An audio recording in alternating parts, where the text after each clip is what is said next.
Tuck, and today I'd like to share with you a few ideas on how you can get kids to learn something, which is always a real issue and never is much fun for them. If you've ever prepared students for music exams, then you'll know that one of the major problems that students face is learning the amount of Italian musical terms.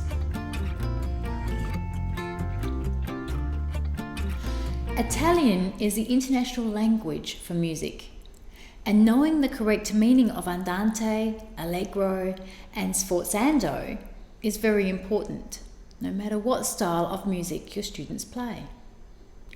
You might think that some of these terms are outdated and shouldn't be used anymore in modern contemporary music learning. However, I feel that students still need to know Italian terminology. I mean, you could just go and say, well, get faster instead of accelerando.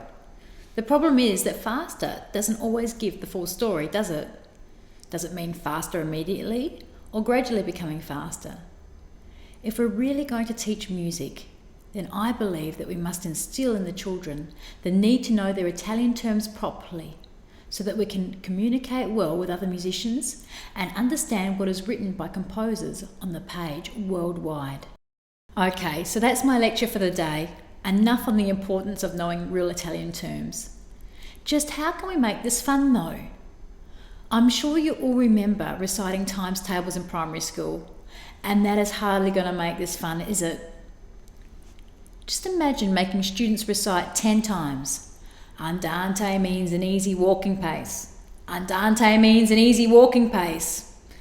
Boring! So we think we've come up with something that makes this process heaps more fun and provides a way to make the materials to be self-checking, so that even if kids don't know the answer, then they can at least figure it out from the worksheet in front of them. Most kids have mobile phones these days, or at least they see them often. So we've used this idea for a texting game. Let's do one of these together so I can show you how easy it is. You see, the first questions on this sheet have numbers underneath. This gives us a hint from the mobile phone keypad. Of course, if your students know the answer already, then they can just fill it in. Well, this will give them a great advantage in the time trial way of doing these worksheets, which I'll explain a little bit later on. So let's pretend for the moment that I don't know the first answer. 6 letters that mean very fast. Well, the first number is a 7. So you see, if I look at the keypad, I've got a choice of letters between P, Q, R and S. So I'll write them down vertically underneath in pencil or on a scrap of paper. The next number is also 7, so I'll write that down as the same choices. The third number could be a D, E or F. And then we're back to a 7, so P, Q, R and S again. 8 means my choices are T, U or V. And the final number is 6. So my final letter is either an M, N or O.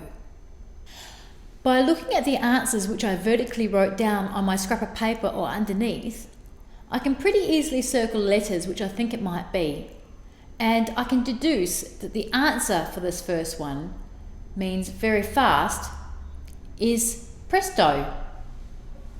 Moving along, I actually know that the answer to andante is at an easy walking pace. So I might just fill in that straight away, and then I can quickly use the numbers to check. Yes, the W has a 9 under it, so that checks out on my keypad. The A has a 2, so that checks out, and so on. Okay, so I'll save us all some time right now, and we'll magically make all the answers appear. Then we can simply transfer the letters that are circled to the answer on the piece of trivia. Personally, I'm very happy now to know that the City Opera House that the Phantom of the Opera prowls is in Paris.